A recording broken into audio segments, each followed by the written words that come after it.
안녕하십니까. 오늘 우리가 같이 살펴볼 작품은 최치원 작가의 제가야산 독서당입니다.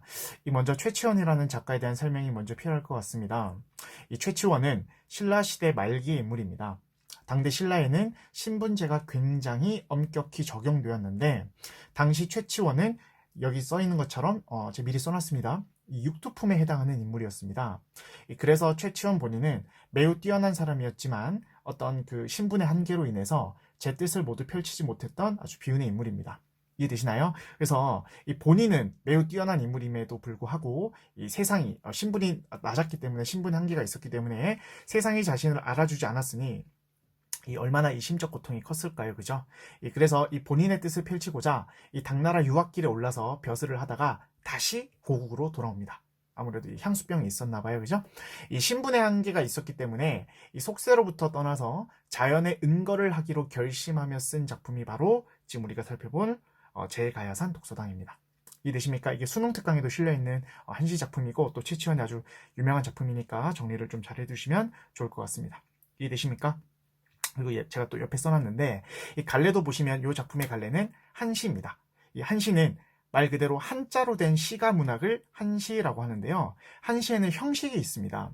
이 시의 내용이 4줄짜리로 된 것을 우리는 절구라고 하고요. 시의 내용이 8줄로 된 것을 율시, 12줄로 된 것을 우리는 배율, 이렇게 3가지의 이 한시의 형식이 있는데 지금 보시는 이 작품은 총 4줄로 이루어져 있죠. 그죠? 4줄 4행으로 이루어져 있으니까 이 작품은 절구가 되겠습니다. 이해되십니까? 이 작품은 절구, 4줄에 해당하는 절구에 해당이 될 텐데 여기 가만 또 보시면 한 행에 한시니까요. 한자가 7자가 되어 있잖아요. 그죠? 그렇기 때문에 7원의 형식을 갖췄다고 해서 7원, 4줄짜리 한시다 해서 7원 절구의 한시다 이렇게까지 정리를 해두시면 좋을 것 같습니다. 되십니까? 자, 이제 그리고 제목을 한번 살펴볼게요. 제목을 또 먼저 좀 끊어보자면 죄송합니다. 가야산 독서당 이렇게 끊어서 이해하시면 되겠습니다. 이 가야산이라고 하는 산에서 독서당이라고 하는 이 학문을 수양하는 어떤 공간이겠죠, 그죠? 그 공간을 제작했다 이런 의미입니다. 이해되십니까? 그래서 이 가야산에 있는 이 독서당이라고 하는 곳에서 이 작품을 썼음을 우리가 이해할 수 있겠습니다. 이해되십니까? 이제 차근차근히 본문 내용을 한번 살펴보도록 하겠습니다. 자, 첩첩바위 사위를 미친 듯 달려 겹겹 봉우리를 울리니 지척에서 하는 말소리도 분간키 어려워라. 늘 시비하는 소리 귀에 들릴세라. 짐짓 흐르는 물로 온 산을 둘러버렸다네. 이렇게 되어 있습니다. 자, 첫 행부터 보도록 하겠습니다. 자, 첩첩바위 사이를 미친 듯 달려 겹겹 봉우리를 울리니 라고 되어 있네요. 죄송합니다. 자, 이 첩첩바위부터 보시면 첩첩바위라고 하는 건 아주 빽빽한 바위 사이를 미친 듯 달려라고 했습니다. 이해되십니까? 이 뒤에서 보실 텐데요. 여기서의 주어는 지금 이 첫 행에서의 주어는 물입니다. 이해되시죠? 이 물이 미친 듯 달린다라고 표현했습니다. 바위 사이를. 자, 미친 듯 달려에다가 체크를 좀 해보시고요. 이 미친 듯 달려를 통해서 알 수 있는 게 2가지 표현 방식이 있습니다. 이해되나요?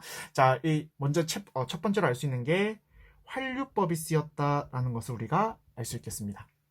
이해되나요? 자, 환류라는 것은 이 무정물을 유정물인 것처럼 비유한 표현을 말하죠. 그죠? 이 물소리를 마치 이렇게 짐승이 달리는 것처럼 표현했기 때문에 환류법이 쓰였구나 하나 잡을 수 있고요. 또 한 가지가 그 물소리가 미친 듯이 달린다라고 표현했으니까 어때요? 어떤 그 역동적 이미지, 그죠? 이 사물의 움직임을 좀 힘차게 표현해서 우리는 역동적 이미지가 쓰였다라는 것도 알 수 있겠습니다. 되십니까?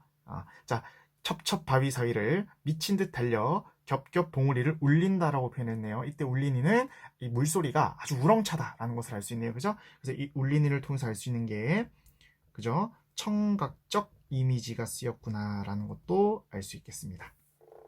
되십니까? 그래서 첫 행에서 우리가 잡았던 게 3가지입니다. 첫 번째 환류법, 두 번째 역동적 이미지, 그리고 세 번째 청각적 이미지까지 잡아두시면 되겠습니다. 되십니까? 자, 이 문맥을 그대로 타고 와서 두 번째 행 보도록 하겠습니다. 지척이라고 하는 건 가까운 곳을 말합니다. 이해되시죠? 그러니까 이 가까이에서 하는 말소리도 분간키가 어렵게 만드나 봐요. 뭐가? 물소리가.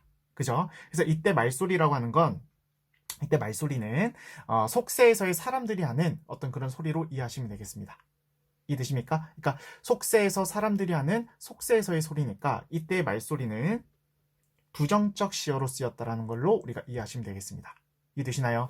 자, 잠깐만 정리를 해드리면 다시 말씀드리자면 이 고전 문학에서 속세라고 하는 공간은 항상 자연과 이분법적인 공간으로 제시되는데 속세는 항상 부정적 공간이고 그 부정적 공간과 대비되는 공간으로 설정된 곳이 자연이라고 제가 수업 때 여러 차례 말씀을 드렸습니다. 이해되십니까? 이때 말소리 다시 정리하자면 이때 말소리는 속세와 관련된 속세의 소리다 이렇게 이해하시면 되겠고요. 아, 부정적 소재구나 이렇게 이해하시면 되겠습니다. 이해되시죠? 자, 이제 3행 가보도록 하겠습니다. 자, 늘 시비하는 소리. 자, 이때 시비라고 하는 것 옳고 그르다, 옳다 그르다를 의미하는 단어죠. 그러니까 뭐 내가 옳다, 뭐 네가 그르다 하는 소리도 마찬가지로 문맥을 타고 오면 내가 옳다, 네가 옳다라는 이 시비하는 소리도 마찬가지로 속세에서의 소리라고 우리가 이해할 수 있겠습니다. 이해되십니까? 그죠? 그러니까 이 부정적 시어로 사용된 것이 두 가지가 나오는데 말소리와 그리고 지금 보시는 것처럼 이 시비하는 소리 이렇게 두 가지가 부정적 시어로 쓰였다라는 것을 우리가 이해하시면 되겠습니다.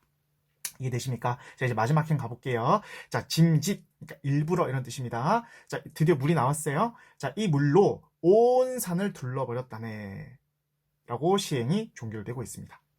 다시요. 자, 이 속세에서의 소리가 내 귀에 들릴까봐 일부러 흐르는 물로 온 산을 둘러쳤다라고 이해를 하시면 되겠습니다. 이해되시죠? 여기서 가장 중요한 시어가 물인데요. 이때 물의 의미는 어떻게 이해하시면 되냐면 이 물소리로 인해서 속세의 소리를 다 차단시켜버리는 거잖아요. 그죠? 그러니까 이때 물은 속세로부터의 소리를 차단 그리고 단절시킨다. 차단과 단절의 시어로 그 시어의 의미로 쓰였다라는 걸 우리가 이해하시면 되겠습니다. 이해되십니까? 사실 뭐 단절된다, 차단된다라고 하면 이 단어의 의미가 약간 좀 부정적이잖아요, 그죠? 하지만 이 시의 문맥을 보신다면 속세에서의 소리, 그 소리를 차단시키는 역할을 하는 것이 지금 이 물이 가진 소재의 의미이기 때문에 이때의 물은 긍정적 소재다라고 이해하시면 되겠습니다. 이해되십니까? 자, 마지막으로 제가 하나만 이 작품에서 좀 짚어드리자면 자, 첫 행과 두 번째 행에서는 어때요? 첫 행과 두 번째 행에서는 자연의 경치를 먼저 묘사를 하고 그 뒤에 3행과 4행에서 즉 난 속세가 싫어 자연에 은거하면서 그 시끄러운 소리를 다 차단하면서 살 거야 라는 화자의 정서가 드러나 있죠. 그래서 첫 번째 행에서는 첫 번째 행과 두 번째 행 그러니까 초반부에서는 자연의 경치를 먼저 보여주고 그 뒤에 난 속세가 싫다 난 자연에서 은거할 거야 라고 하는 화자의 정서가 드러나 있는 선경후정의 표현 방식까지도 우리가 챙겨두시면 되겠습니다. 이해되시나요? 특히 이 성경후정은요 지금 보시는 우리 이 한시에서 자주 등장하는 개념이니까 꼭 잘 챙겨두시면 되겠습니다. 이해되십니까? 정리하고 싶은데 하나만 좀 더 알려드리고 싶은 게 있는데요. 그게 뭐냐면 이 시비입니다. 시비. 이 시비의 이 단어 의미를 좀 우리가 많이 좀 생각해 볼 필요가 있습니다. 이해되시나요? 이 고전 문학에서 좀 자주 나오거든요. 이 시비의 뜻을 고전 문학에서는 특히 요 세 가지로 많이 나오니까 요 세 가지의 단어의 뜻을 다 알고 계시면 분명히 도움이 되실 겁니다. 이해되십니까? 일단 이 시비의 의미가 첫 번째 요 작품에서처럼 옳고 그름의 의미를 드러내는 시어로서 그 의미로서 쓰이는 경우가 있고요.